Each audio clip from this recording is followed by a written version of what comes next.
Welcome back to the dojo, everybody. Come on in and kick off your shoes and take a seat on the mat.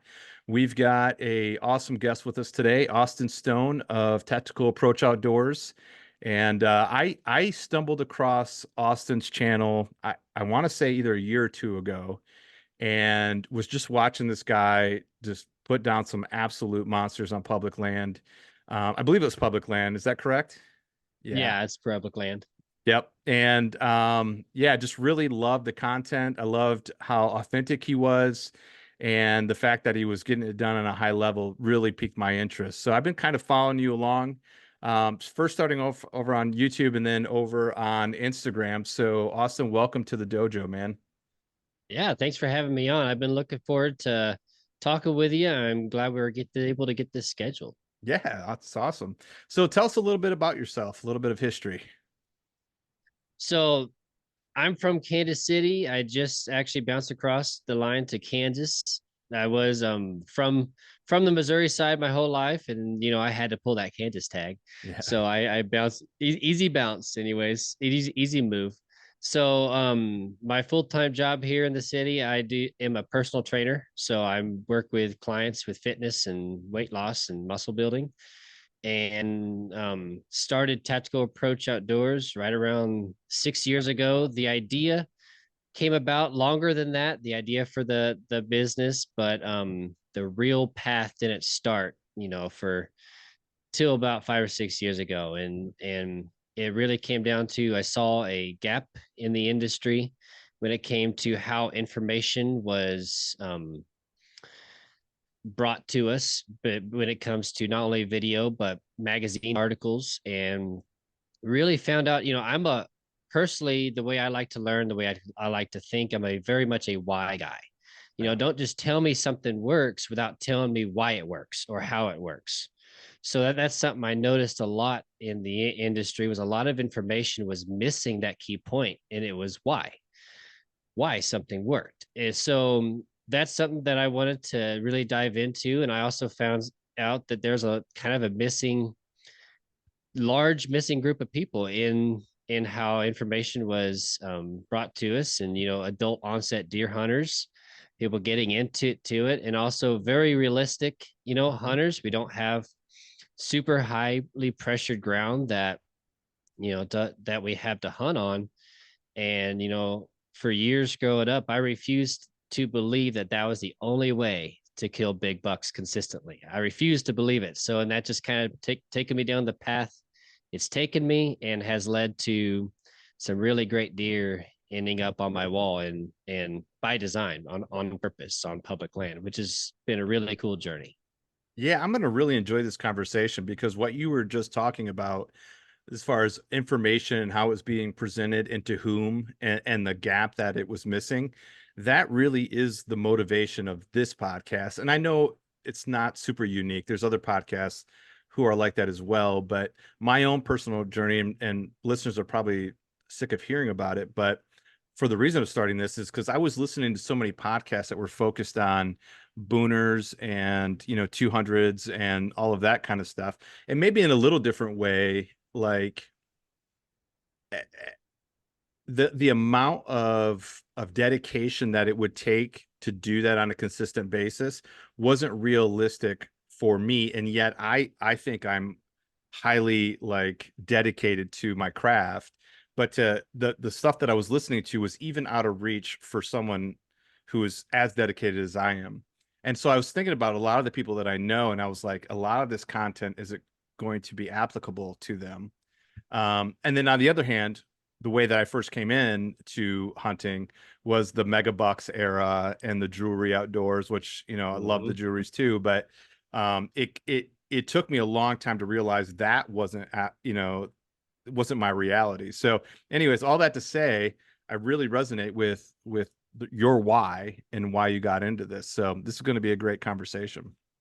Yeah, I'm really looking forward to it. And I feel like there's a lot of people just like us, lot of men and women out there just like us, getting into hunting, that are thinking the same thing, that like we've kind of felt left out for Yeah. years with how information was brought to us. And that's where I feel like the digital age that we're in right now has really helped kind of bring us together. That thought thinking process has helped bring us all together and helped us allow us to share our experiences and knowledge that we have gained Mhm. through kind of learn it the hard way.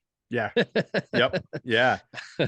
So I've noticed on your channel, you're starting to apply a lot more like teachings. There's some really cool videos in there. One of them I was looking at, I think, was like a tree stand rotation schedule that you had. You had some really good trail camera instructions in there. I mean, saddle hunting. I mean, it was just a lot of stuff. And so I really appreciate you doing that. But I also thought I saw, are you holding like camps where you're doing some of this teaching and training? Did I see that last Yeah. year? Yeah, I actually do in-person workshops. Okay. This year I've actually got 2 out-of-state workshops set up. We don't have the exact date yet, but we're getting there. One will be in Illinois and the other will be in Sioux Falls, South Dakota. And then I'll have 2, maybe 3 here locally in the Kansas City area. So last year we started doing those workshops and had a great turnout. Everybody who was there absolutely loved being there. They got a lot from it. And last year's workshop was very focused on mobile hunting and general pressured deer strategies, Mhm. basically. And there was one person who did have a property. We tapped in a little bit of property management, but for the most part, it was very realistic, public land hunting strategies. And we all brought our saddles, got in a tree. I know multiple guys ended up buying saddles after that workshop because they sat in it for the first time. Like, okay, I can actually see how this would really work. Mhm. So, I that's another reason for doing it is really getting a group of like-minded folks together and bouncing questions off of each other and really just having a good interactive conversation and presentation of whatever topic that we're on. Yeah. Well, that Illinois one, once you get a date, shoot me a DM. I'd like to go because I hunt Illinois and that's where I'll be again this year. So that'd be pretty cool. Now, Heck yeah. what other services do you provide with Tactical Approach Outdoors? So Habitat and Hunter Consulting Okay. is my primary service. And then I also have an online Deer Hunter Academy. So right now, the platform I'm using for Deer Hunter Academy is over on Patreon. Mhm. So I'm definitely going to be upping my game when it comes to my presentation of that website and how you can go through the content and follow the trails of sorts on the courses. That'll just be, I'll work on that probably this year, honestly. Yeah. So but right now Patreon does what I need it to do. And I'm going to fire up my webinars again.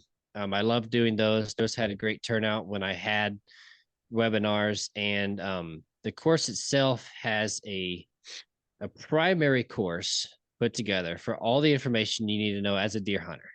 And then I start getting into more advanced topics and more specific topics. So I'll pick, say, finding daylight scrapes was one of the videos I did last fall for it. And I really dove into that topic of how to go about actually finding those daylight scrapes and the fact that, you know, we're trying to hunt maybe 1% of all scrapes. Mhm. Most scrapes are going to be used occasionally and at night. So, but if you find that right scrape, you put him on the wall. Yeah. You know what I mean? That one scrape, if you Yep. find it, you're in the money Yep. for your target buck. So that's what Deer Hunter Academy is all about, and I'm looking forward to really trying to reach my spread that word and try to get more folks because I want to create an interactive community on that Deer Hunter Academy. That's a whole Mhm. purpose that I made it. That's the Yeah. whole reason it's there is to have an interactive community. Everybody can learn from it, whether you're super new or you've been hunting for a while. And that's what I want to happen over on Deer Hunter Academy. Oh, that's awesome.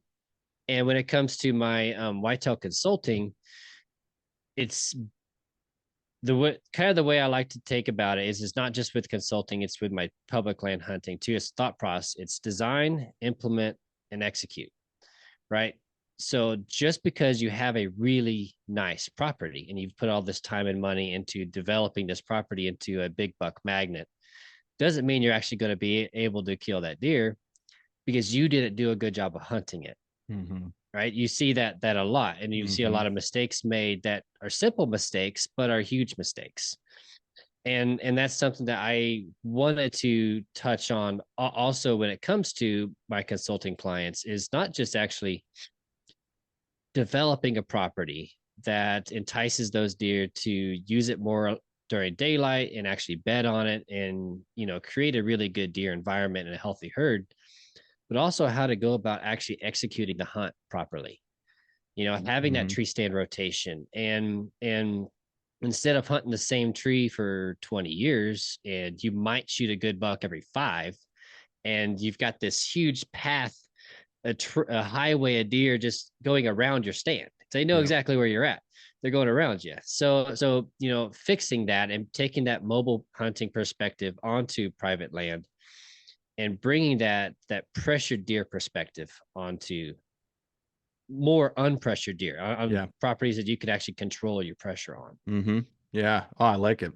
That's awesome. So I'll ask you again at the end, but if someone's, this piqued their interest here in this, where can they find you, like to get some of these services? My website is tacticalapproachoutdoors.com, and it has all of the information about my services and me as well. If you want to get a little bit more of an idea about who I am and Tactical Approach Outdoors, but also you can find me on YouTube, Tactical Approach Outdoors, and all of my social media channels. So Facebook, Instagram, and TikTok, same thing, Yep. Tactical Approach Outdoors. So across the board, if you search, there, and don't hesitate to message me either. So, if you have any questions, leave a comment on any videos that you see, or if you have questions, that you would like a more personal answer to, then send me a message. I would Oh, love to hear from you. yeah, that's awesome.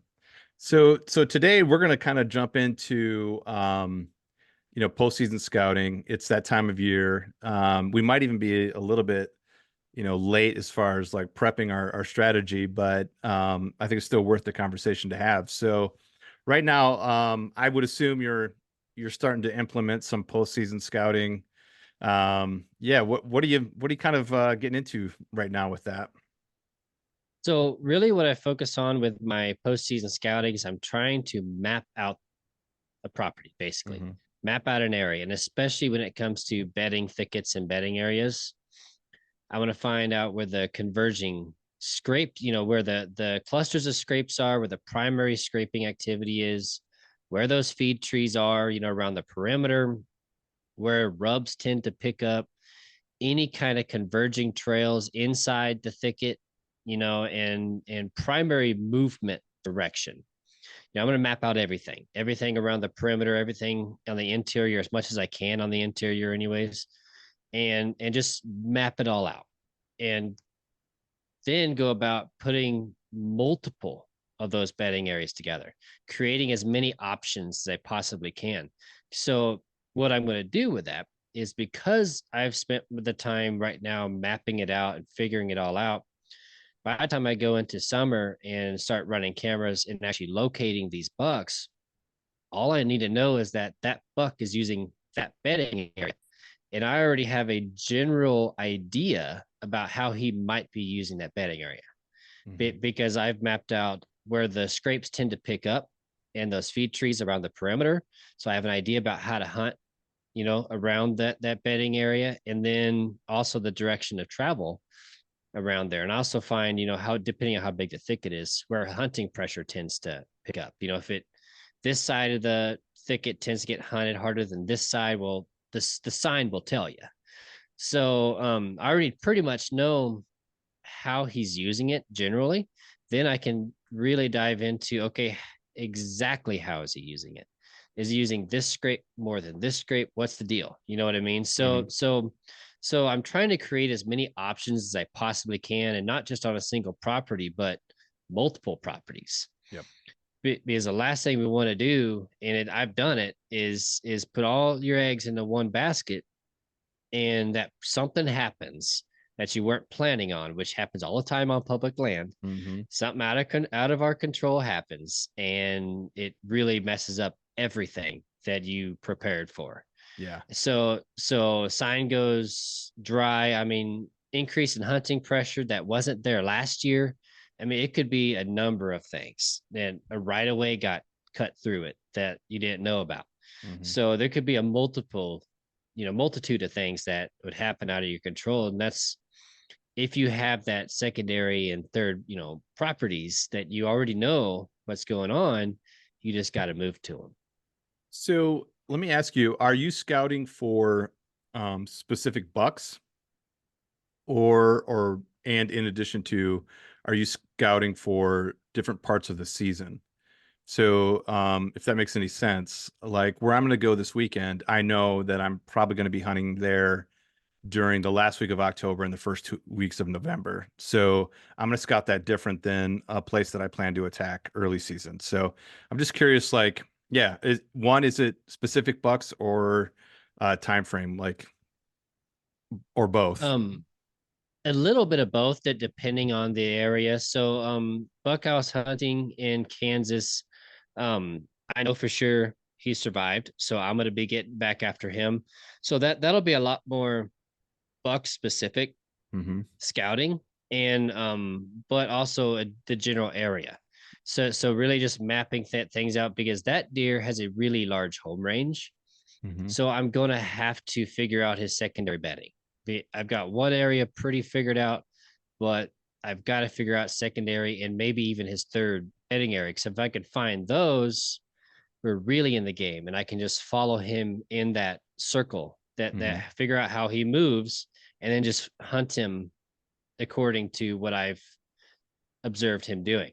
Mm-hmm. So, and then you've got deer like the Kentucky deer I was hunting last year. He was in the exact same place when I found him in May to when he got shot in November. Mm.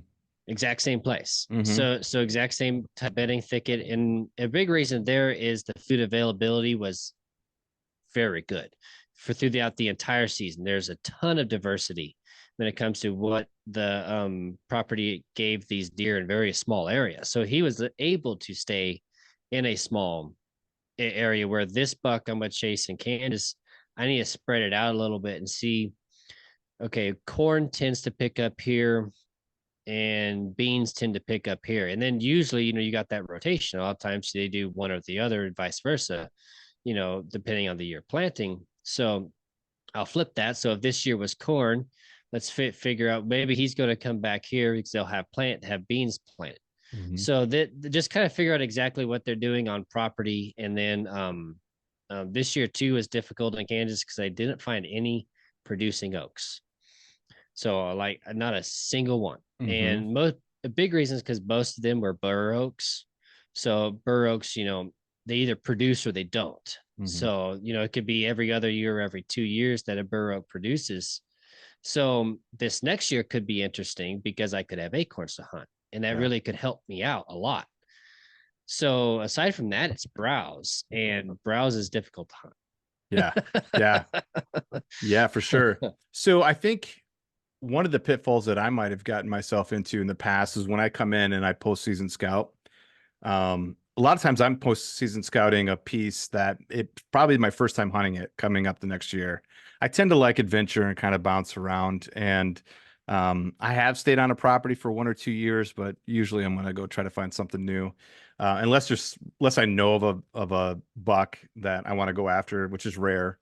Um, so I'll go in and I'll start scouting, and that's the food piece of it is the one thing that I kind of overlook when I'm going in, because I'm looking for those rubs, scrapes. I'm trying to determine, like, does this hold the caliber of bucks that I'm going after? I'm looking for bedding, but I'm not imagining or thinking through the food process going forward. So that you just talking kind of about that really sparked something inside of me where I'm like, oh man, that's kind of a piece of the puzzle that I've been missing. I end up having to either come back, like I'll sometimes accidentally discover that when I come back in the summertime to hang a camera, and then I get the bits and pieces of information. But I don't think I've prioritized getting that information sooner. So it's probably something I need to start doing a little bit more. So maybe multiple trips is we should count on coming back at different stages throughout the year, the summer and the year to determine some of that food. I like doing that. I like Yep. doing that a lot because it really varies when it comes to what's being planted is something I've noticed, and it's really kind of thrown me off a little bit. So, because I can find those big mast trees, and I can find the Mhm. persimmons, and I can find those trees. I can mark them. And then I can go from there. When it gets to time, are they producing? Mhm. And if it's a tree that's close that really near bedding, then most of the time it's going to have a scrape on it or really nearby, and then I can go from there, and actually go about hunting it. But really get about marking the feed trees, and the sign will typically tell you where those primary feed trees are, Mhm. because you'll have converging movement in on those feed trees. But I really like coming back, in the summer and seeing what's planted and making sure I try to stay on top of knowing what's there when it comes to the agriculture side of things. I haven't seen huge, especially during the end of September through December timeframe. Haven't seen huge changes when it comes to what's planted and what's not. It just kind of depends on hunting pressure, Mhm. I would say. But because the deer will travel, a long ways to get to, Mhm. as long as they feel safe here, they'll travel a little bit to get to where they want to eat, at night. Mhm. So I tend to do the same thing. And as I've gone, I've focused more on what's in those ag fields because it will determine on maybe what side of that bedding thicket he's bedding on predominantly and what side he's coming out of mostly. Maybe if there's a mega bean field that he's eaten on during early season, maybe he's bedding more to the south end of that thicket and then heading south Mhm. into that bean field, and then maybe there's a clover plot or something, to the northwest or something, right. And he might shift to that other side just ever so slightly. You just never know and what he's going to do. So I try to map the whole thing out and then go about what my observations are. Mhm. So, and kind of go from there. So yeah, I definitely, the biggest thing I want to find right now is bedding, though. I'm with you on that one, and making sure that property holds the caliber of buck that I'm Mhm. actually trying to hunt too. Yep. Um, I will say though, here's a tricky one for you. Okay, don't count out a property necessarily just because it doesn't have the mega sign. Yeah. I'm So I'm so, dude, I'm with you on I've that one. I've got a property that I made a post about it, but a property I've hunted for a long time in Kentucky. Um, it doesn't have the sign on it. We have 5 years. We have yet to find mega sign on it. And I just found some actually, but 5 years yet to find any mega sign, but it's there, like some rubs. And the primary thing that we focused on was the scraping activity because that's really the only thing we really could find. Mhm. But we're not finding, car hood's eye scrapes, Mhm. that I'm finding in Missouri and Iowa and Kansas and places like that. But that little sign, what was huge. It was really important. And that property is loaded. Mhm. Like it's loaded with the caliber of buck that I'm on. It just doesn't have the sign.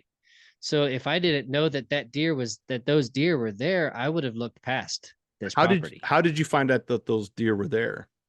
If Trail the sign, cameras, if yeah, trail cameras. That's what I was. honestly. Yeah, that happened for me too. Mhm. I really think there's like this. I think there's a value in dropping off trail cameras in areas that you don't see the sign or that you plan on not hunting. Mhm. Because yeah, I'm starting to stumble into more and more bucks that way. I am too, Yeah. actually. And something I've noticed with these really big mature bucks on public land, I swear they've learned not to leave sign. Yes. Except for very, very tiny condensed areas. Hmm. And when you find those condensed areas, it's shredded. Yep. but it's a tiny area. So it's like he's not leaving widespread sign everywhere on the property. He's kind of almost disguising where he's at. It's really weird. We might be giving them a little too much credit, but I tend to find that like it's not widespread sign, but when you find it, it's shredded and it's a tiny little area, and that's where he's at. Let You me know. let me throw something past you. So 20 beginning of 22 season, I went to Illinois and started scouting. And so this is March of 2022. So I'm reading 21 sign. Okay. And go through two ridges, just no sign, almost thinking about leaving the property and going to a new piece. Hit the last ridge, and it is blown up with most sign I've ever seen. There were, I think I had over 120 scrapes and 120 significant rubs. And we're talking big, huge trees just shredded. So my thought process was, okay, we have multiple like alpha bucks here that are laying down a bunch of sign to claim this area. And so I thought, without even seeing what was there, my chances are that there's going to be multiple bucks to choose from. I threw up some trail cameras, and surprisingly, going in now to 22 season, um, I picked up a mega, and that's the one that I was able to capitalize on in 2023. And but in 2022, almost no sign laid down, no new sign, and few bucks. I ended up shooting like a 125 that year, and I think I saw a 140 and maybe a couple other 130 classes, but it wasn't like I thought it was going to be. I ran into the mega, he picked me off, and I never saw him again after that, except for on trail cameras. 2023, I go back. I'm scouting now in season, executing a plan on him. But what was interesting was no new sign again. So I'm really like, my thought process for that year in 2021 was there must have been him and another mega there that were trying to Mhm. compete and lay down the sign. And then after that mega either got shot or left the area, he didn't feel a need to put any more new sign down. And there just wasn't a whole lot of sign. And I know over those last 2 years, there really hasn't been a large number of bucks on that property either, because I know Mhm. another guy who hunts it, and he usually is successful, and over the last 2 years he hasn't been. So I don't know. That was just kind of how I thought I of it in my mind, but I have noticed that too because I've shot some bucks that were like that. Kind of a single really big deer, and then all he's got really to compete with are kind of smaller bucks mhm. and does, subordinate bucks. So I just don't think that they feel the need to compete. If they don't have to Mhm. compete for those deer, and the does are going to come to him, they know he's Yep. there. He Yep. he's leaving enough scent in the area. With what little trees he's rubbing, the licking branches he's hitting. I mean, the deer know he's there, and he's kind of claimed that spot. So I feel like that could be the case, and I wonder too. If there was possible increase in hunting pressure, There wasn't. that there Yeah. wasn't, No, no. because I, I've seen that happen too, where a deer will kind of go dark. He's still there because he knows how to survive in that area, but he doesn't feel as comfortable just doing his thing. yep. So it's probably, it could be one or the other, but I'll bet you the bucks that have more competition will get more aggressive Hmm.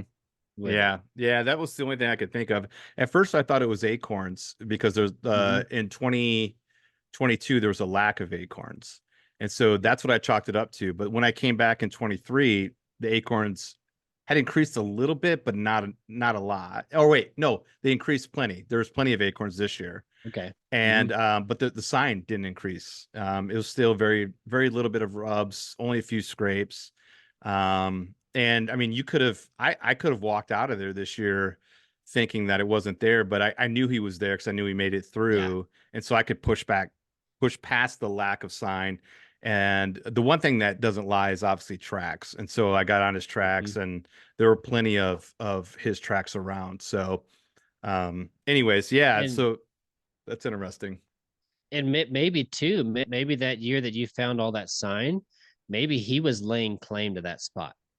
Could be. Maybe he moved into that location and was kicking this dude out of his spot. You know what I mean? Or maybe a buck got shot and he moved into it and he was just laying claim to it, and maybe that's what he did. Yep. And that's an interesting, just a Oh, yeah, that makes complete idea. sense too. So Yeah, yeah. I mean, maybe that could have explained why there's an extreme amount of sign. Mm-hmm. And then once he figured out it was his, once he claimed it, he didn't feel the need to, Yeah. continue. Yep. Yeah. So the takeaway from this for somebody who's listening, who's going, well, I don't have a mega to hunt, so what are you talking about? Is put out some cameras in spots that you're not either you're not feeling, or spots that you're not going to hunt, because you never know really what is there. I mean, Yeah, sign only tells you so much. But I definitely noticed that. And I've got some friends here who've taken some pretty big bucks who've taken them without sign. They're finding tracks, and that's their method. And then they find the bed. And the bed does tell you, kind of at least the size of the deer that you're dealing with. But so absolutely. very cool. So like if you could give somebody kind of like your step one, step two, step three, step four of postseason scouting. What is step number one when you hit the property? Either I don't know if you want to break it up with property that you already know or new property. I don't know if there's a difference for you in your methods, but what would step one be right now in March, putting your boots on the ground? Um, I'm gonna hit the easy access stuff first. When it comes to, I'm gonna drive the property. I'm gonna observe where all the parking lots are, where all of the main road access is, because sometimes the map doesn't actually show Yeah. you everything that's going on Yep. property. So I would have one confirm that the map's correct. And then two, sometimes there's a road that's gated off that you think reaches back further than it actually does. Yep. And then that could spike. Okay, well, there's that's not getting back where I thought it was. So that could be something interesting to go look at, and trying to find, overlooked locations basically is what I'm trying to do, with the truck first. Just Hmm. really kind of see what the vegetation looks like, see what the diversity looks like, and just kind of go from there, get a general idea and feel for the property, right? Hmm. And then when I go about putting boots on the ground, I like to start on the easy to walk stuff first. So like ag fields. One, I can see if it was planted, and then two, what was planted in it. And then three, that is a very quick, easy way to see exactly where deer are congregating. Hmm. So you're gonna walk a long ways with seeing very sporadic sign, very sporadic tracks, and really not much of anything. And then you're gonna hit like an inside corner, you're gonna hit a big oak tree, and it just is shredded right there, like a ton of tracks, just beat down. You might find a couple scrapes, and the sign really picks up. And then you go past it, maybe it goes dry for a little bit, very sporadic sign, and it picks up again. So I'm going to find multiple places where the deer are congregating at the edge of that ag field. And then what I'm going to do is, once I find those areas, I can then dive into the thick stuff and into the ridges past that. It's easier to walk and cover a lot of ground really fast on those ag fields, and then you can figure out the possible bedding areas behind them. You know what I Hmm. mean? In the direction that those deer are coming from. What do the ridges look like if they are ridges? Are there any thickets back there? Good. Anywhere from a quarter mile to a mile. I mean, like what's it like past that? Hmm. Because most of the time, what that's going to tell me too is it's going to tell me where the hunting pressure tends to pick up. Yep. Where the deer sign is thin, typically there's a reason for the deer sign being thin there. Hmm. So I can kind of bypass a lot of the property by doing that, and just paying attention to what is actually being used. Paying attention to deer poop, because deer poop Yes. will tell you where they feel safe. Yep. If they're hanging out long enough to leave a a lot of that around, they feel safe there. They feel comfortable in that area. So they're not getting hunted there, Yep. right? So okay, what's going on? What's the reason for that? And it could be a very small area and it could be a bigger area than you think. Yep. So I'm trying to make the property as small as possible. Because a lot of public lands are very big properties, and we only have so much time to cover them. So I'm trying to make the property as small as possible. And I may be hunting maybe 100 acres out of a 7,000 acre Mm-hmm. area. You know what I mean? That Mm-hmm. between multiple spots, but it only really calculates out to be about 100 acres. So a really tiny area in terms of the rest of the property. Yep. So I'm trying to cover as much ground, figure out where the deer are congregating, and then I can dive into the thickets and take my time. I truck past areas that you can tell there's not many tracks. Maybe scrapes and rubs thin out, but like we said, don't look Yeah. past that too much, right? Be Yep. careful about how you walk past that stuff. Still pay attention, but I tend to just, if there's nothing there, I'll go ahead and just move through it and then slow down in areas that I feel like deer should be here. Mm-hmm. So, and Yep. once I find areas like that, it's, if they are fantastic, if they're not, what's the reason for it? And typically I'll find a camera or Yep. I'll find a stand, and then I'll look on the map. Oh, okay, this is a little bit more difficult or a little bit easier to access. Like there's a parking lot a little closer than I thought, and or something along those lines. So I Mm-hmm. always tend to start at those ag fields and easy to walk areas, and then I dive into the thick stuff that takes time after that. Yeah. So I tend to get excited, I think more excited for deer poop than I do for like rubs and scrapes, actually. 100%. Yep. Yeah, yeah. And when I get into a spot where it's chuck full and I've got sign all over, then the rubs and scrapes that I find in that area are more important to me. I kind of try to figure out why this is.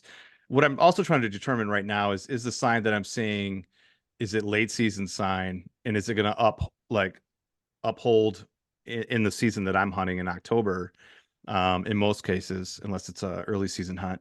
But so how do you determine between that? Like, is there anything that stands out to you that says this is the sign that's laid down during the time that I'm going to be hunting, or not? I mean, is there a way to, or is that something that you're That's not? a tough one. That's a tough Yeah. one. So I have seen scrapes move. It might not be moving very far, but it move. I'll Hmm. find scrapes in September, and those scrapes will end up going kind of dry and not Yep. being used. But that scrape will pick back up somewhere else October, November, right? So Hmm. somewhat close, but still different scrape, right? Hmm.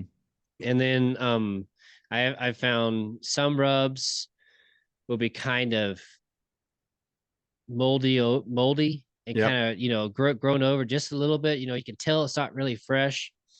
So maybe they hit that September, early October, Hmm. right? And then you've got rubs that were just shredded, and super fresh. There's like sap on them. You can tell that that's probably been hit through December. Hmm. So it's hard to tell in postseason scouting exactly when that gets hit.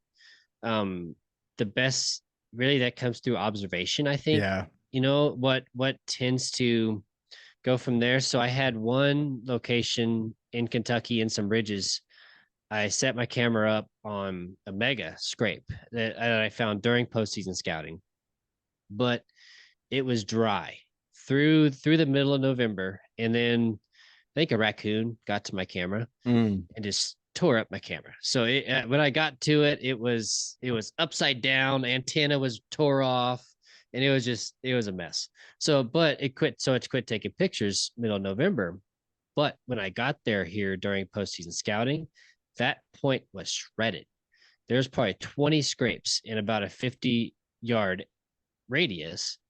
That when the camera went dead, middle of November, there was nothing.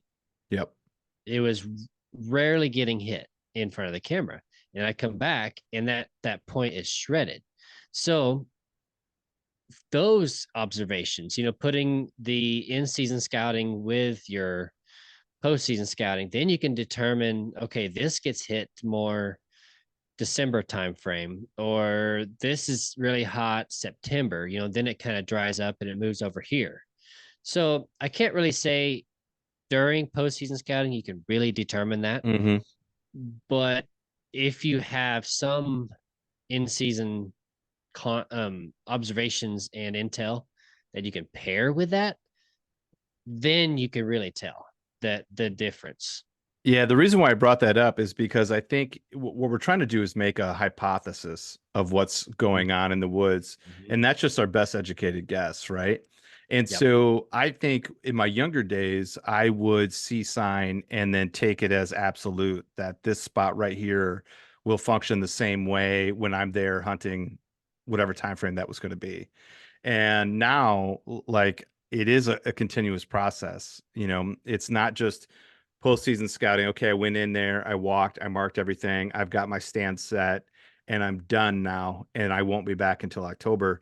For me, at least, it's more of a process of, okay, I'm collecting a lot of data right now in March, April before the green up. I'm going to come back in the summer and test that out a little bit more. I'm going to test it out when I show up to hunt. Um, and what that all that scouting prior to when I come up to hunt is really helping me speed scout when I get there to actually implement a kill. I'm going to go check those spots out and quickly see if they're still true. If they're not, then I'm moving on to find out what is true. I don't know. That's kind of the picture that I do. I don't. What is your system different than that, or? No, 100% the same. And that's where I think a lot of people, because they don't postseason scout, they try to postseason scout and in season scout in season, Yeah. and in turn not only running their hunt but running everybody else's hunt while Hmm. they're at it. So that's something I see a lot of non-residents doing wrong, is they don't hunt it like they would hunt their in-season properties because they have a time crunch. And I get it. I get it. I totally understand that. But if you could have made one trip up and just Hmm. mapped the property, what you can then in turn do is go directly to a location that you found. Is it fresh? Yes, great. Hunt it. If not, move on. Yeah. So I don't want to, by the time summer comes around, I want to be very careful about how I access a property, how Yes. I walk the property, because either I've got a buck that is there in May and he's there all year, or I've got a buck that shows up in October and is there during the season. Hmm. Which one of those I don't know Yep. until camera, if I can use cameras, until camera evidence shows one or the other, right? Yep. So I have to assume that that deer is already there, and he's establishing his routes of travel in that location. So if I assume that, I'm very being very careful. And if it's the opposite, if he doesn't show up till October, great, nothing hurt Hmm. at that point. So I want to be very precise with, okay, what is actually fresh at this point. And Hmm. that's where being mobile really helps, instead of just setting up a stand and just leaving it. And the only time that I really like to do that is if I have multiple years of intel proving a specific location. Hmm. And then that's a totally different story. Like if I know for a fact that this tree is going to produce every year, there's scrapes on it every single year, and I just have to be extremely smart about waiting for those scrapes Hmm. to become fresh. And the moment it is, I need to hit a cold front and I go in and I hunt it. So that's really the only time I like to leave a stand, is that I know that this spot produces every year and I have history with it. But for the most part, those scrapes can bounce and that they can move, and just because you killed a deer here this year doesn't mean there's going to be a buck of similar caliber there this year. Hmm. And I actually find that to be true in a lot of ways. It's Hmm. just because you killed a buck out of this tree this year, out of this bedding area, doesn't mean there's going to be one of similar caliber this immediately Yep. this next year. Yep. So um then you just have to keep moving and figure Yeah. out, okay, maybe this scrape over here is really fresh compared to this scrape. Yep. And you just kind of keep bouncing. You can be very direct with your in-season scouting and not blow out those very important areas before you get a chance to hunt them. Yeah. Yeah. Now, would you go as far as saying if somebody's going to invest in an out of state hunt, that they should, your advice would be to go and make sure you get down there to do preseason scouting, at least for a day or two? I definitely would suggest it. I mean, for me personally, I like to be Yep. as prepared as possible. It is fun. I love going to new properties. New Hmm. properties. I'm with you on the fact that rarely do I hunt the exact same property year after year. There are a few properties that I do, Hmm. but for the most part, I love learning a new property. And in those regards, I don't even know what that property looks like at all. Hmm. So I want to actually kind of have an idea about what that property looks like so I can, if I only have a 5 day hunt, I'm not spending my first 2 days driving and walking, trying to figure out what the property is doing, what the hunting pressure looks like. Are the oaks, are there even serious oaks on property, what the food looks like, just everything, anything and everything. And when it comes to thicker areas and more ridgy areas, I definitely would suggest that. Yeah. In more open areas, you can get by with glassing, Hmm. and you can kind of get by with just going there and then just start running your spotting scope and binoculars and do observation sits. Yep. Um, which is probably what I plan to do. If hopefully I get up to North Dakota, but that's probably what I'll end up doing a lot. There is a lot of observation Yep. and go from there. A lot of glassing, even in season, But for all my other properties, I'm trying to spend this time of year and make a trip out and figure out what it looks like, what's going on. Yeah. And then I feel like it also helps the enjoyment of the hunt. Hmm. I don't feel as pressured to figure out what's going on. I could be more precise with my scouting efforts and hunting efforts because I pretty much already kind of have a feel for the property. Yeah. Yeah. I think that's what it does for me too. And I would, like the dojo's concept is that you have, everybody's welcome here. We have white belts and we have, yellow belts and, brown belts and black belts, black belts being elite. And so for me, for many years, I wouldn't go do the pre-scouting. I would do map scouting and I would show up and I would pride myself on, within 10 days getting in and taking a decent buck. And that was a lot of fun, but there comes a point in the journey as I, develop towards the later belt stages that, I need to do more in order to reach that level. And so going back and scouting. So I would say, not to shame anybody, if you haven't gotten out of state yet and you can't find the time to do it, then yeah, do your map scouting and go out of state. You can still be successful. It's not saying that you can't be, but if you're looking to up your game and develop more, I think going in and making an extra trip before you go and scouting and walking like you're talking about is what's needed to kind of get up there and perfect your craft. I'm glad you said that, I brought because that's really where a lot of it shifted for me too. Is I've always been a very prepared kind of guy. That's how I like. That's how I've always been. I like being prepared no matter what I'm doing, and have a plan. But as I've progressed in my hunting, I really like chasing really big deer. Hmm. And those deer, especially on public land, require time. It's Hmm. just the way it is that to figure them out, they require time, especially if you want to do it by design and on purpose compared to just kind of running into them, Yep. you know? So once you kind of realize that, I have to get out of state and scout these properties Yep.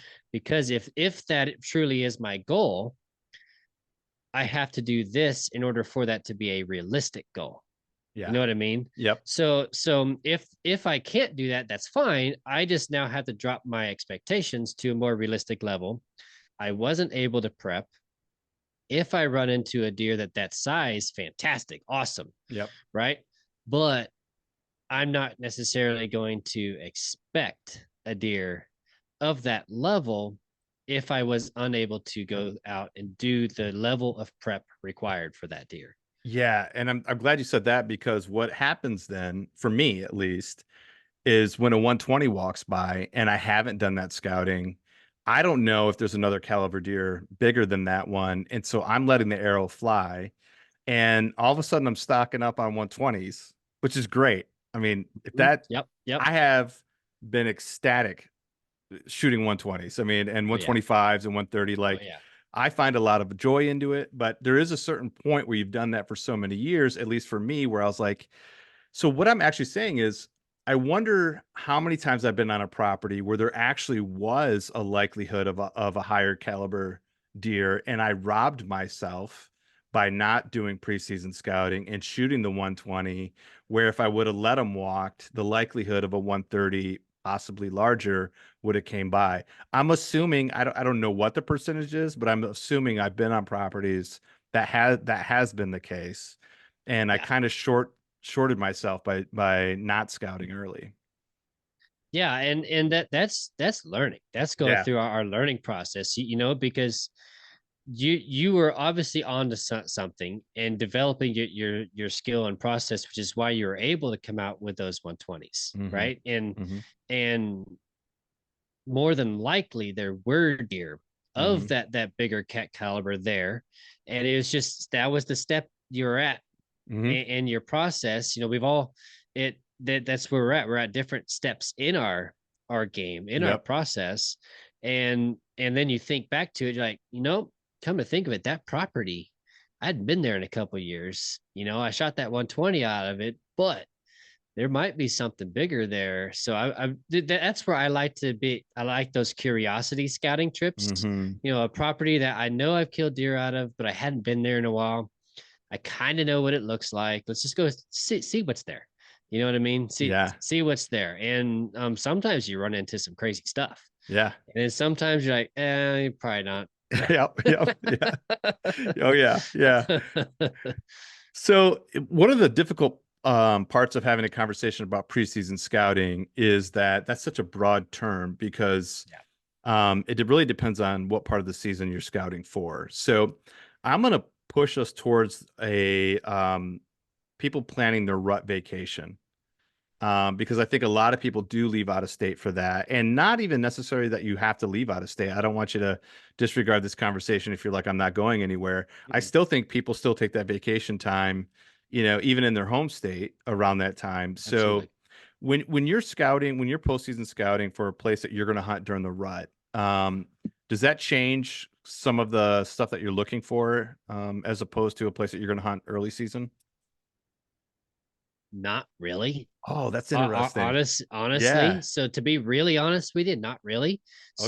So because man, typically if I'm on it, if I'm on some serious sign in that thicket, there's going to be a really big deer there, no matter what time of year it is, unless there's just no food, Okay. right? Yep. If there is just no food, there's not going to be a deer there during early season. Hmm. But I've when I've seen switches in October, it'll be a buck switch. I'll have this one buck that's consistent through September, August, September, and then he'll leave end of September, beginning of October, and then I've got another buck takes his spot. It could be a bigger deer, honestly. It could be a bigger deer takes his spot, end of September, beginning of October, Hmm. right? So typically, if I find a really good bedding area, there's something going to be there no matter what time of year it is. And then Hmm. the only time it goes from there is, okay, is there even any food here this year? And that's what we were talking about earlier, Yep. continuing through summer, figuring out if there's even food there. And then also on public land, people hit the woods really early and really Hmm. hard Hmm. with their scouting efforts, and in turn takes that early season pattern, throws it out the window, and sticks them right into that rut thicket Yep. that they're going to end up bedding in for the rest of the year, kind of situation. Yeah. So it's, I look at all of it. I start deep. I start in the heavy stuff, and if observation tells me I can back out of it because he's a little bit easier to hunt and holding up a little bit closer to food, then I'll start doing that. But until observation tells me that I can back out of that thicket, I'm at that thicket because Hmm. more than not, that's where he's going to be. Just because I know he's going to get bumped a couple times, and he's going to get sick of being bumped, and he's going to be in that thicket. Is a lot of times what happens. Oh, this is such an interesting conversation. So let me ask you this. In that thicket, is there does bedding in that thicket as well? Or is this just Yes. okay. All right. Yes. So Yeah. So sorry. no, no, this is good because I think some of the conversation I've heard is that like, the buck is secluded. He's by himself. He might be behind the does, and the does are kind of like landmines for us, right? Like they blow up and they're Mhm. the alarm system, or you might have some satellite bucks. But typically he's going to be out by himself. But you're saying that that might be true, but it he might just be doing that within that thicket. He might be by himself in that thicket, or he might be close by to the dose as well. I don't know. That's exactly absolutely actually what I'm observing is that he's secluded, but he's not so distantly secluded that he's not using the rest of the herd as his warning bells, Yep. basically. So he's in an area where he can kind of be by himself. He might be bedding with one other buck that he likes to run with, and that really depends on the personality of that buck. Mm-hmm. That Kansas buck I was hunting, he was always by himself. Mm-hmm. Never once got a picture of him with another buck. Mm-hmm. But it was also in an area with heavy doe traffic, right? The Kentucky buck was always running with 1 to 2 other bucks, and one buck in particular, always run with him. So even through every picture I got of him, I got 2 of them. Mm-hmm. So it really just depends on the deer that you're looking at. But every time I found really good buck bedding, there's been doe bedding around it. Yep. I might have to go through the doe bedding first, to find the buck bedding, but he may only be 100 yards away, Yep. 200 yards away kind of situation. But like kind of in the same general area, same general thicket and whatnot. So, yeah, I mean, I'll find, I usually have to fight through the does, Yeah. to get to his bedding, and I might not see many deer because I'm past the does. Yep. I might be barely past them, but I'm kind of past them, and then he's kind of off on his own, but somewhat close at the Yeah. same time. Yeah. No, yeah, that makes sense to me. So is your strategy, and this is a really hard question to ask because I would imagine you're going to do whatever it takes, whatever the situation calls for. So none of us have an absolute if we're successful, consistent, with consistency. But are you focusing on betting then? Is that your starting point? Really at any point in time in the season? Yeah. Yeah. Yeah, it is. Okay. Because I haven't had enough outside of the rut, unless I'm hunting heavy rut travel movement, and then you can go to the saddles, you can go to those heavy movement area pinch points and whatnot, and catch those traveling bucks and all. But any other time outside of that rut, I really haven't found that they move during daylight, Mm-hmm. very far past that bedding area. So my goal is to get as close as possible into these areas, especially as I've started to learn these bigger deer.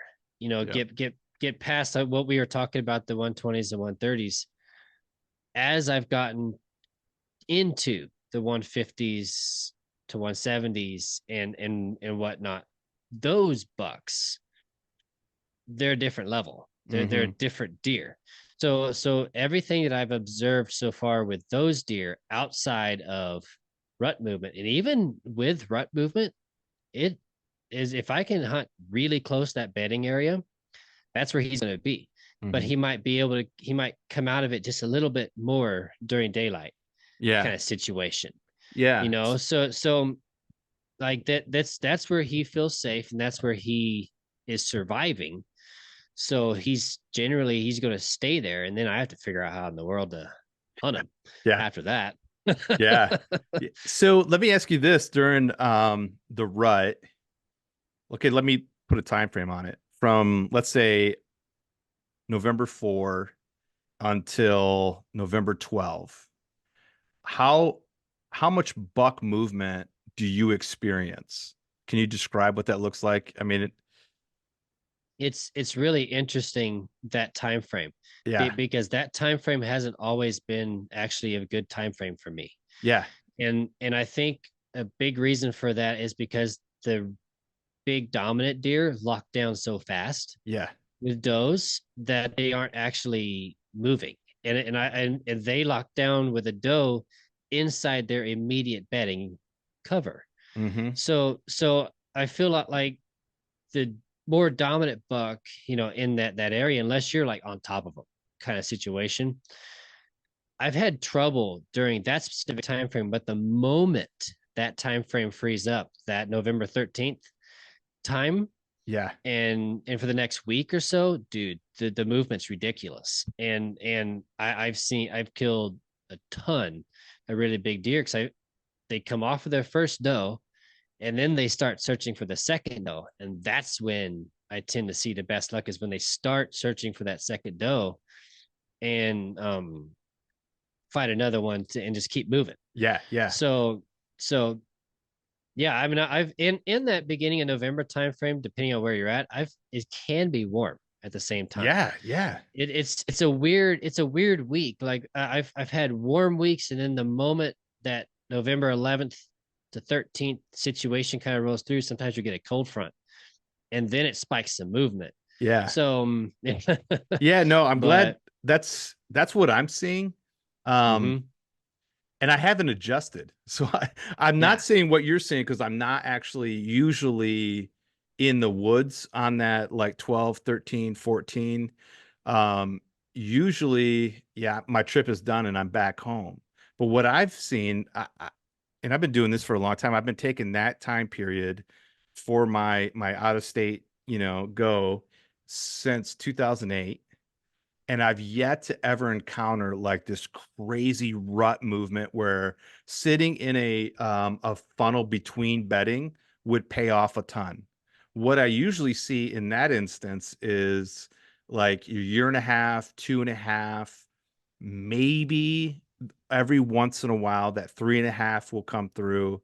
Um, and that's probably why I was shooting the 120s for so long. But as I shifted closer to betting, that's when I started seeing bigger bucks, but it wasn't like a wild movement. It actually looked more like a natural in the middle, like if there were no pressure, how they might move in October.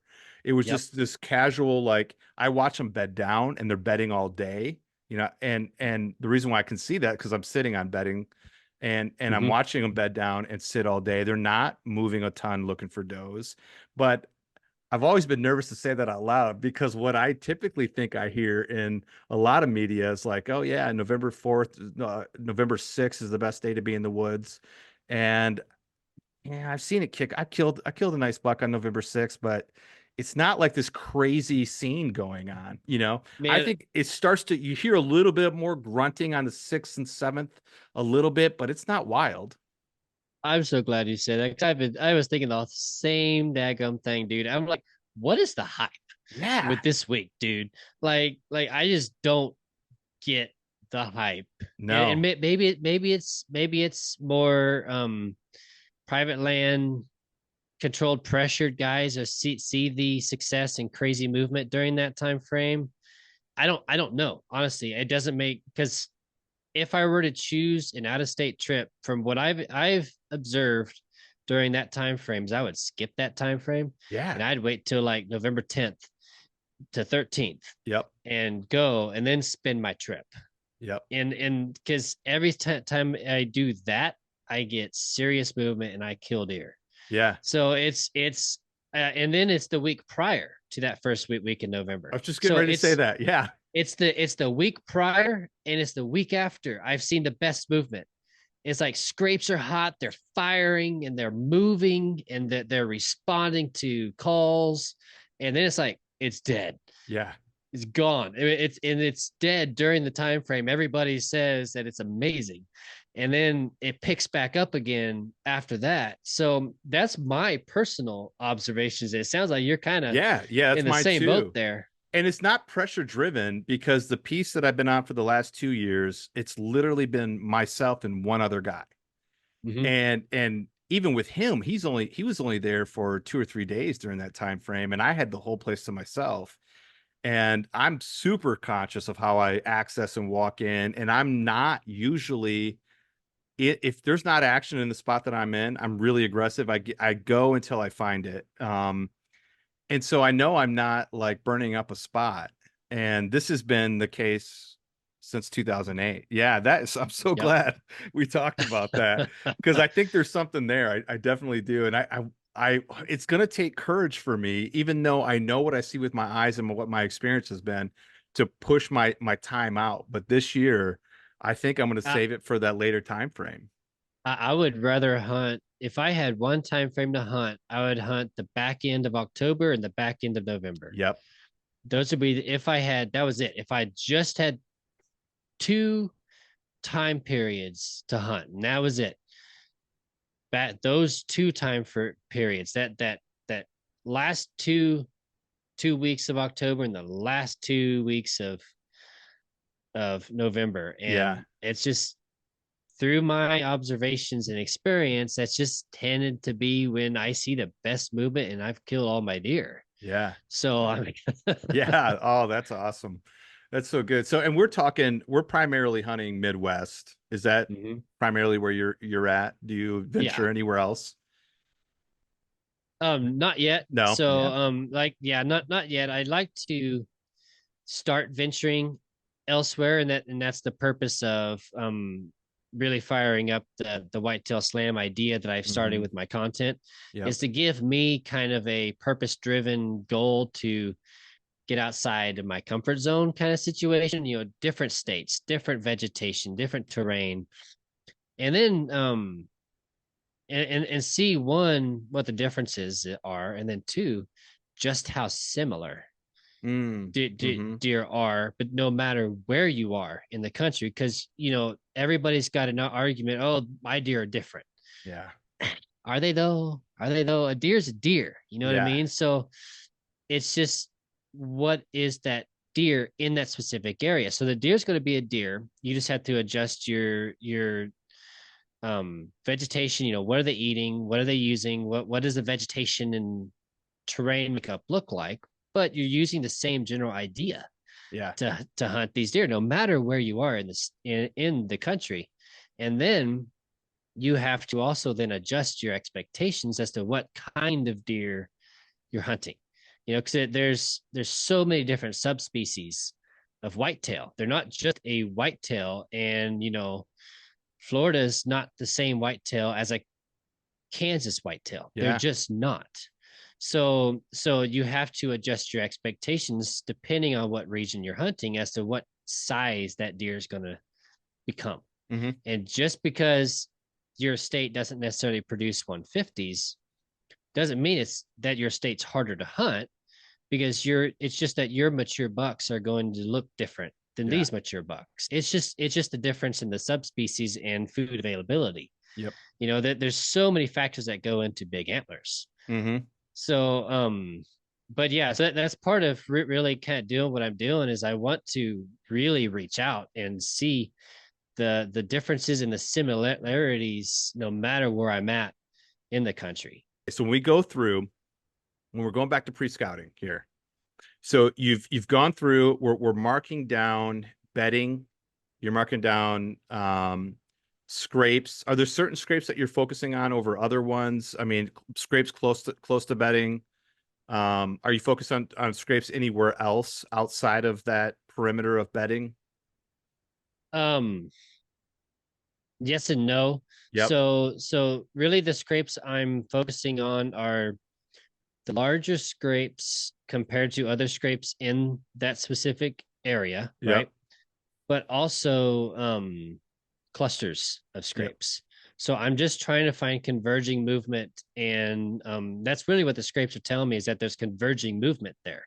Yep. So the bigger the scrape or the more scrapes in a specific area tells me that there is more activity Hmm. in that area. And just from what I've seen on public land, all of those areas tend to be really close to some kind of bedding Yep. and food. So there's oaks right there next to it, or it's really close and adjacent to some major bedding thickets and whatnot. So just where I tend to find those areas with big clusters of scrapes and big scrapes, it's always somewhat close to Hmm. bedding. So, and especially when I'm looking for a daylight area, if that scrape doesn't have bedding really near it, even if it's shredded, even if it's just tore up, dug a hole, it's worth a camera, Hmm. right? It's worth a camera because that camera could tell you something different, but and at least tell you what deer's in that area. But there's the best daylight scrapes, or all the daylight scrapes, actually all the daylight scrapes I tend to find are immediately adjacent to bedding cover, and there's an oak or something that they're using. Yep. So and close enough where really there's such fast escape routes that they're gone. Yeah. And that those are the best scrapes that I find. And if I'm going to hunt a scrape and put the odds into a specific scrape with limited hunting time, I'll put my chips into the scrape that's right next to bedding with producing feed Yep. tree. Yep. And then with rubs, I guess, how are you using rubs? What are they telling you when you get into a spot? They're either telling me direction of travel or bedding. Yep. So lot depending on where that rub is at. Okay, so there's areas that are easy to access. You can tell a lot of people are on them, and it could be have a ton of little rubs, a ton of Hmm. rubs in it, right? But you know that buck is not using that area during daylight, and or at least a good mature buck is. Maybe some of the younger bucks are, but if I can find clusters of rubs inside the thickets, right, or right on the edges of the thickets, really that cluster of rubs is telling me that there's a buck that feels really safe being there, and there's a decent chance it's a dominant buck. It's a Hmm. mature buck, right?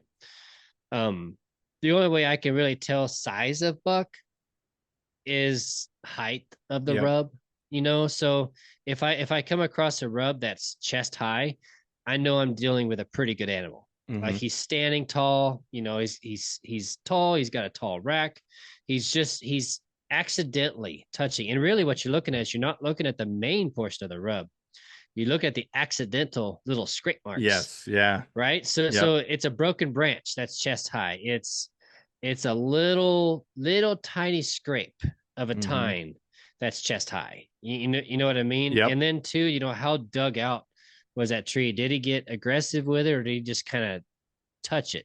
Did it look like his head just rubbed it, or does he dig in his eye guards into a kind of situation? And is he hitting other trees? Like is his rack wrapping around the tree and getting maybe to some other trees kind of to the side? So that I'm just kind of that's kind of what I use to maybe help me determine what size of the deer it is. Yep.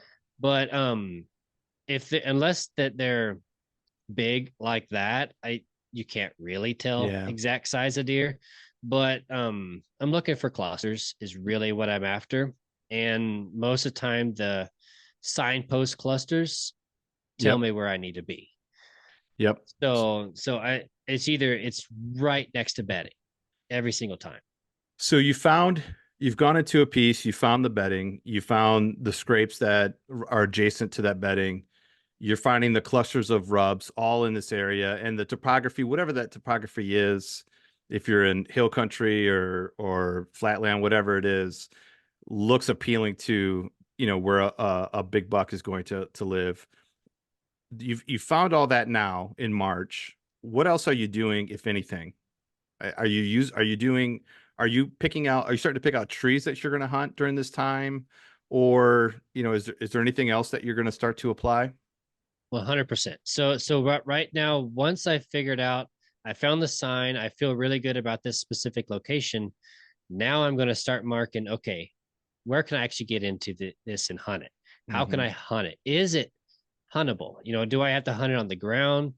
Do I have to saddle hunt it because there's not many tree options to choose from, or can I bring a lock on just because it's more, more comfortable? Hmm. Whatever the case may be, what does this look like? Do I have a giant oak tree that I really wish I could hunt, but I know for sure I'm not going to be able to get straps around?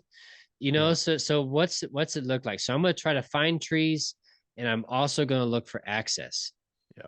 Can I access this correctly without messing this up? Or do I need to figure out a way in from the back? How in the world am I going to get into this spot without messing it up?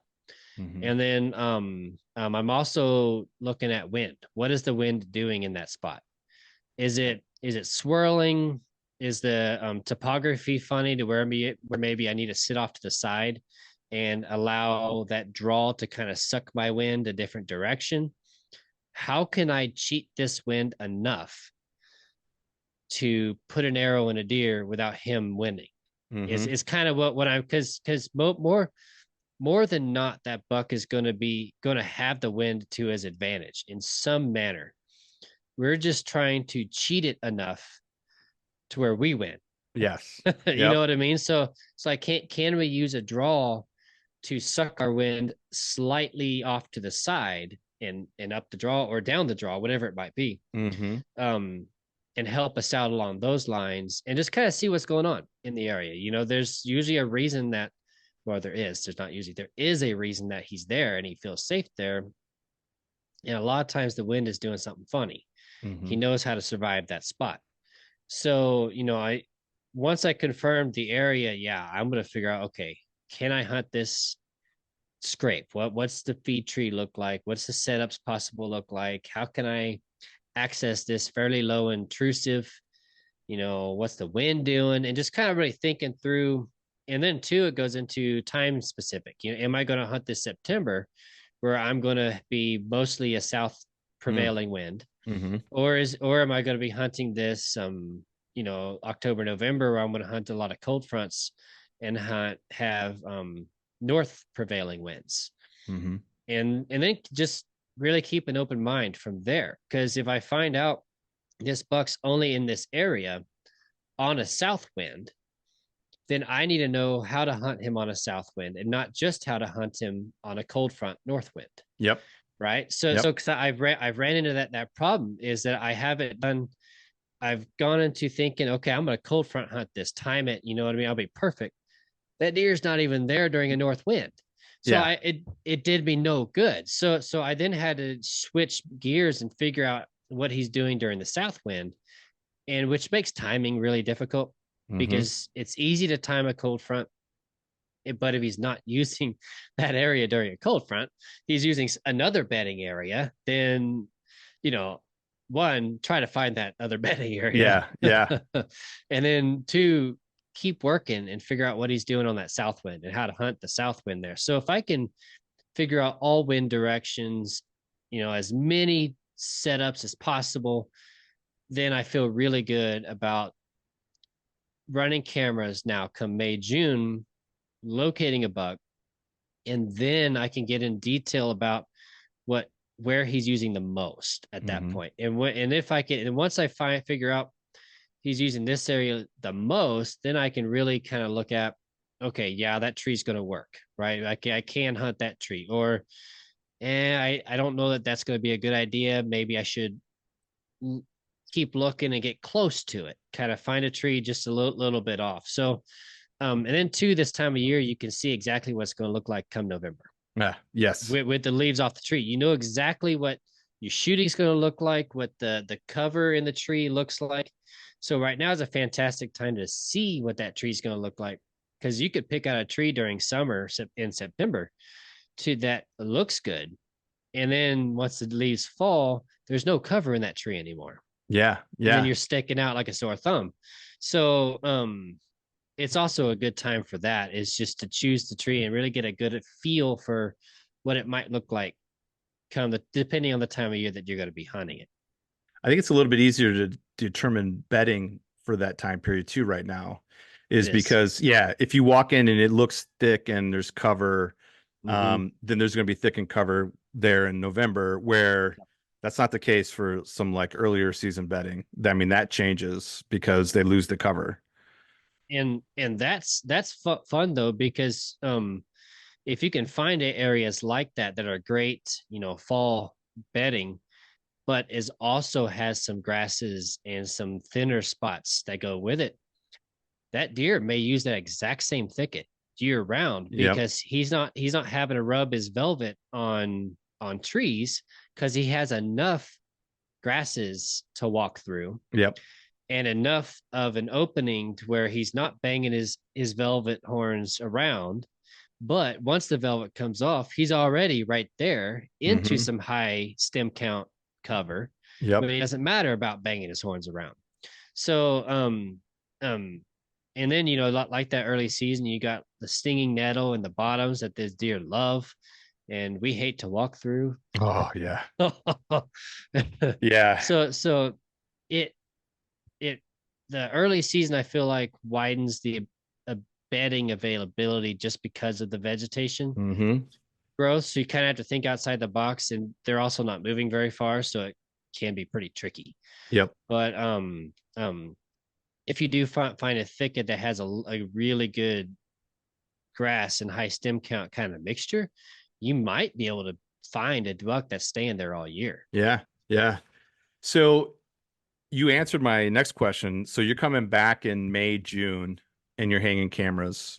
Where, I mean, roughly, it's hard to say, but in general, where are you thinking that you're going to hang your cameras based off of the sign that you found? Right now, I'm finding areas somewhat adjacent to those bedding areas. Hmm. Main creek crossings, converging movement. I typically don't find fresh grapes. Hmm. Then, I might find them in September, but so I'm not really looking for that. Looking for converging movement on a food source, and then all I'm trying to do then is just gather inventory Hmm. and figure out that there's specific bucks in that area, and then start venturing back kind Hmm. of from there, and closer to the bedding area where I think he's at, Yep. kind of situation. So I'm just hitting.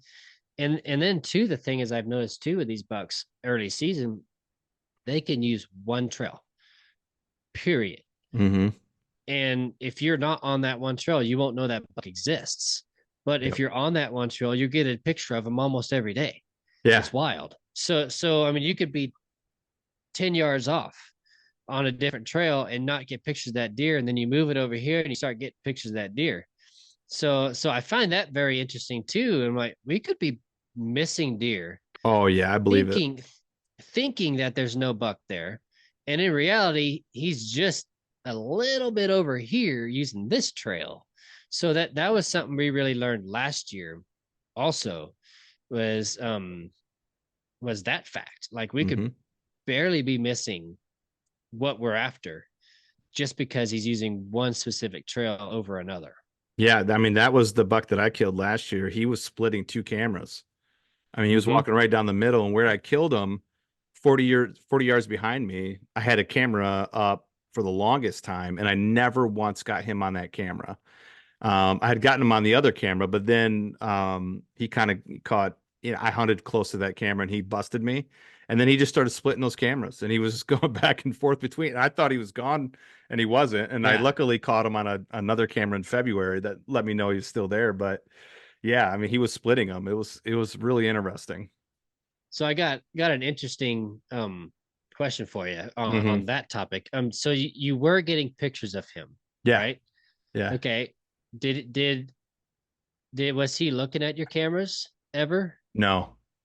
No. No, Okay. I have them up pretty high and Okay. angled. Okay. Yeah, which is Okay. also So probably you why I had limited pictures of them because it's a very limited spot when you do that. Yep. you do what I do because I've seen that happen a lot is those big mature bucks actually be camera shy Oh yeah. like that you'll get one picture of him and never get another picture of him Yep. because he knows that camera's there, so he's not going to walk past it. Yep. He'll walk around it like he's there, but he won't walk in front of your camera. Yeah. Yeah. So I've seen that happen a lot. That's wild. It is wild. Yeah. No, I've seen that happen even on the cameras that I did hang high. Once they see Hmm. them, Yeah. if they're looking at my camera at my picture, if I that's what Yep. I see, I'm pretty much counting not to see him again. Yep. Yep.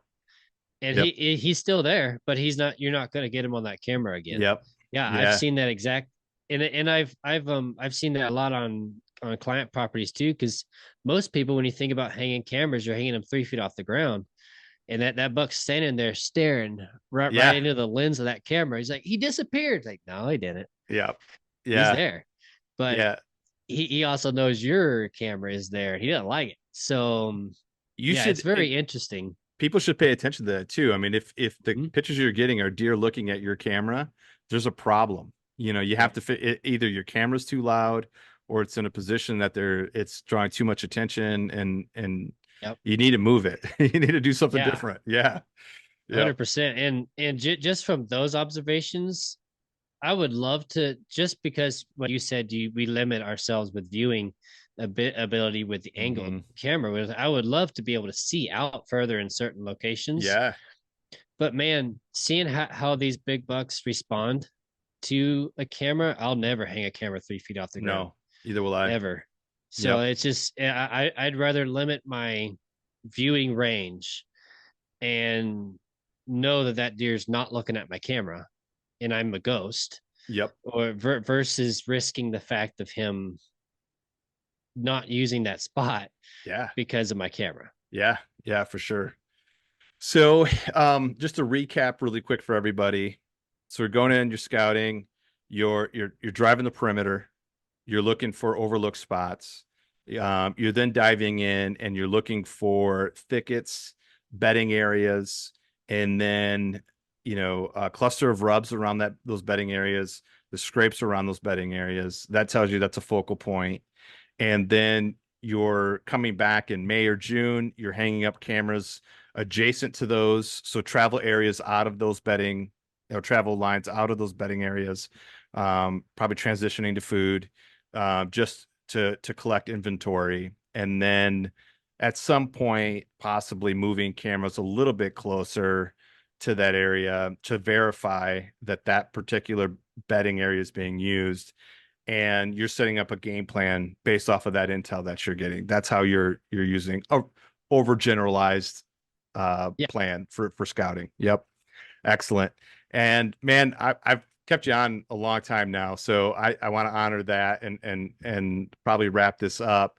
I want to ask you one question before I let you go, and this hopefully isn't too packed, but if you could think of one thing that you're seeing good hunters do that's preventing them from being great hunters? I mean, does something like as you run in and work with clients, is there something that pops out time and time again that you're like, if they only did X? It's never one thing. Yeah, I knew it I found wasn't. it's Yeah. because at that level, it's such an attention to detail Hmm. that it could be one little detail or another that's making the difference. Yep. And I can't really say honestly that there's a consistent one or the other. It could be your lack of care about scent control, Hmm. is maybe not paying as close enough attention to the wind. It could be maybe you need to access that stand an hour earlier, half an hour to an hour earlier before you need to be. It could be as simple too as hang your cameras higher in the tree. Hmm. You know what I mean? Because you're not hunting the spot, because you're not getting trail camera pictures of him. But the only reason you're not getting trail camera pictures of him is because he knows your camera's there. Yeah. So like your target buck, your number one target buck is where you think he is, but because you're not getting pictures of him, you're not hunting it. So that is like you're killing yourself at that point where you could be hunting that deer and go from there. So it's such an attention to detail side at that. You know, how high do you hunt in the tree? Are you concealed? Different things. I can't Mhm. say that there's one or another that Yeah. has stood out like a consistent part of it. What I heard It's was just attention to detail. I mean, that that that's it. is Yeah, that's it. It's it is. taking like a generalized, maybe even like our plan today, what we talked about is a Mhm. generalized plan, and then moving it to the details of what you're seeing. Yeah, That's going to be a whole different. You almost can't have a conversation about detail because it's situational. It's what you're seeing right in 100%. front of you. Yeah. Yep. And that's when I only find out those situations, the details on that when you actually get to talking to that person. Hmm. Like when they start telling me what's going on, what the properties, what's going on property, what their hunting process is, what the deer is doing, and how they're acting, and then I'll throw out an idea, just some, and then they're like, I hadn't thought about that Yeah. kind of thing, you know. And it's such the once you get to that level, these big deer, it's the tiniest little things that will either put them on your wall or get you busted. Hmm. Like Hmm. it's the tiniest little detail that makes a difference on these deer, and it's like you said, it's very situational depending on what's going on. Yeah. Yeah. Yeah.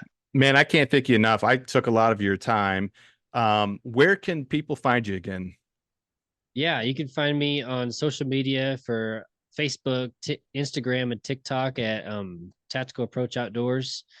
YouTube, Tactical Approach Outdoors. I got a lot of videos there. You know, not only my adventures and scouting adventures and hunting adventures, but also a lot of educational Hmm. content as well. And my website, tacticalapproachoutdoors.com. I'll take you to all of my services, give you more information about who I am, who Tactical Approach Outdoors is, and what we do, what we're all about, and just give you a good general idea about what's going on. Yeah. Well, again, thank you so much for coming on here and sharing this time. I'd love to have you back on again. I think there's a lot to talk about, and you're definitely easy to talk to and a great teacher. And I want to thank everybody else for, coming in and taking a seat at the mat and listening today. We're going to drop another podcast next Thursday, and yeah, we'll see you again. Thanks. Absolutely. Thanks for having me on. Yeah, thank you.